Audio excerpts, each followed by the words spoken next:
Sementara itu, menanggapi permasalahan guru honorer yang raso dikucilke serta curhat tidak direkomendasi ke pihak sekolah untuk melok tes P3K.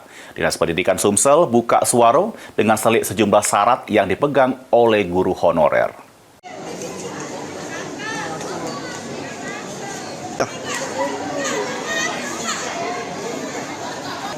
Guru honorer bernama Feni Zeliana ngeraso dikucilke serta curhat sesudem tidak dapat rekomendasi dari pihak SMA Negeri 9 Palembang untuk melok tes P3K tahun 2024.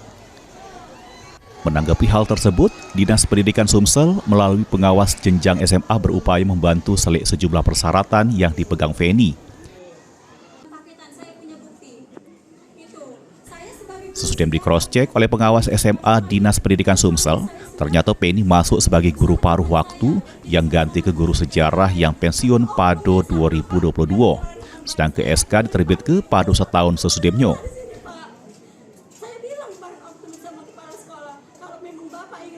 Di tahun 2023, ada 2 guru mata pelajaran sejarah berstatus ASN dimutasi ke SMA Negeri 9 Palembang, sehingga pembagian jam pelajaran terbagi serta memprioritaskan guru yang sudah bersertifikasi.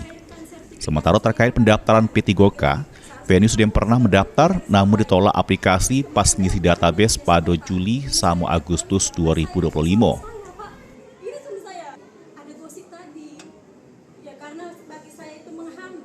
Tadi saya tanya dengan beliau, betul dia mendaftar di tes, tapi belum sempat ikut tes, Pak. Kenapa? Kenapa belum tadi? Langsung diblok aplikasi itu. Oh, berarti dia tuh mendaftar tapi belum baca lanjut. Tanyalah gitu. Seperti itu. Jadi saya daftar, Pak, masuk ke akun itu. Nama Samsul Rizal mungkin ini tanggal lahir, ya. Sudah.